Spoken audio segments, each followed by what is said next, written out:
کھانا حرام، پہننا حرام، سر پورا گندا، بکھرے ہوئے بال، دیکھنے میں قابل رحم کے انسان کو بھی انسان پر طرس اور رحم آئے، لیکن اللہ ان کی دعاؤں کو قبول نہیں کرتے، اس لیے کہ جس کی پرورش حرام مال سے ہو، جس کا پہننا حرام سے ہو، جس کی غذا حرام سے ہو، پھر اللہ ان کی دعاؤں کو قبول نہیں کرتا۔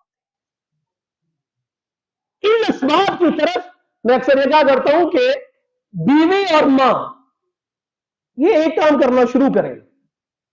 ماں اپنے بچے سے پوچھے کہ بیٹا کما کے کیسے لائے ہو، بیوی اپنے خامن سے پوچھے کہ روکھی سوکھی کھاؤں گی، حلال کی کھاؤں گی، کوئی پریشانی والا معاملہ نہیں کروں گی، غلط فرمائشیں نہیں کروں گی، مجھے حلال پاکیزہ لقمہ چاہیے۔ بات ختم ہو جائے گی، پوچھنا پڑ جائے گا۔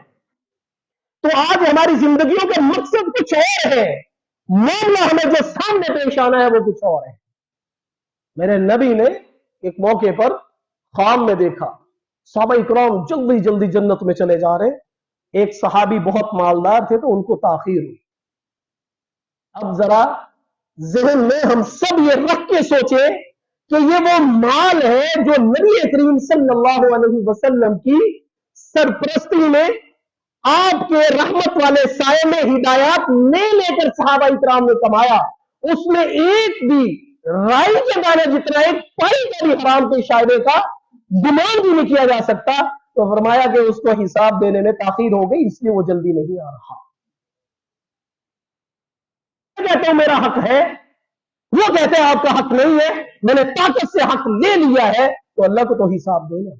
قرآن کریم میں اللہ فرماتے ہیں جن پر قرآن کریم اثر کرتا ہے وَإِذَا تُلِيَتْ عَلَيْهِمْ آيَاتُهُ زَادَتْهُمْ إِيمَانًا وَعَلَى رَبِّهِمْ يَتَوَكَّلُونَ أَلَمْ يَأْنِ لِلَّذِينَ آمَنُوا أَن تَخْشَعَ قُلُوبُهُمْ لِذِكْرِ اللَّهِ۔ اللہ فرماتے ہیں اچھا اتنا سارا کچھ تم نے کر لیا، تم ذلیل بھی ہو، بیٹیاں بھی نچوا دی، تم نے سارے ماحول کو آلودہ کر دیا، کیا ابھی بھی یہ وقت نہیں آیا کہ تم اللہ کے ذکر کی طرف جھک جاؤ؟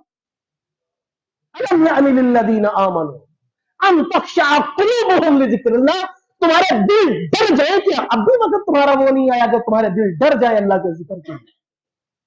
کہاں تک تم نے اور جانا ہے، اور کہاں تک تمہارے ارادے ہیں، اور کتنی تم نے ذمہ دیکھنی ہے دنیا میں؟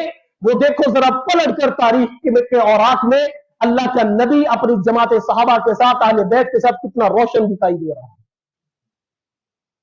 قرآن کریم ہماری زندگیوں کا سب سے زیادہ خیر خواہ۔ یہ سارا پروجیکٹ جس نے بنایا ہوا ہو نا، اس کو پتا ہوتا ہے کہ اس میں کیا ہے، اس کی ویلیو کیا ہے۔ جس نے جو چیز بنائی ہوئی ہو اس کو پتا ہے میں نے اس میں کیا لگایا، اس کی ویلیو کیا ہے، اس کی قیمت کتنی ہے۔ اس کائنات کو اللہ نے بنایا، اللہ فرماتے ہیں لو كانت تعدل عند الله جناح بعوضة ما سقى كافرا منها شربا۔ اگر اس دنیا، اس کے مال و دولت، اس کی ریل ٹیل، اس کے عہدوں، اس کے سارے معاملات کی اگر اللہ کی نظر میں بکت مچھر کے پر کی جتنی بھی ہوتی، اللہ کافروں کو پانی کا ایک گھونٹ بھی نہ پینے دیتا۔ اللہ نے خود بنایا نا دنیا کو، مال و دولت کو حاصل کرو حلال سے۔ ایک بہت بڑے اللہ والے گزرے، ان سے کسی نے پوچھا ارے جی ہمارے ہی ساتھ کام کرنے والے، ہمارے ہی ساتھ ایک طرح کی سیلری لینے والے، وہ اتنی شاہانہ قسم کی بات میں زندگی گزارتے ہیں، جی یہ بات ہمیں سمجھ میں نہیں آئی۔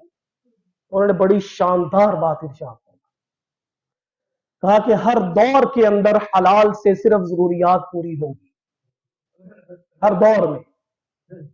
چلے جائیں پیچھے، آج ان کی سرکاری طور پر ہم لے لیتے ہیں کیونکہ ان کا تو ایک معیار ہوتا ہے نا، پرائیویٹ کا تو کوئی معیار نہیں۔ اگر آج کسی اسی جاب والے کی سیلری ₹1,00,000 ہے تو وہی کام کرنے والا 50 سال پہلے 1500 لیتا تھا، 1200 لیتا تھا۔ تو کہا حلال سے ہر دور میں ضروریات پوری ہوگی۔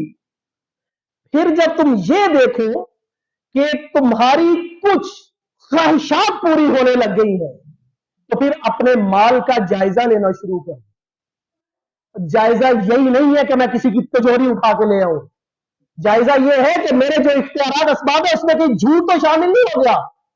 میں مختصر سی مثال عرض کر دوں، مختصر سی، سب سے مختصر، یہ ایک سفید کپڑا، کوڑا کپڑا جس کو کہتے ہیں، ایک بندے نے ₹10 گز لے لیا، پھر اس نے اس کو ڈائی کروایا، پر میٹر ₹2 اس کی لاگت آ گئی، ₹12 ہو گیا۔ اب اس نے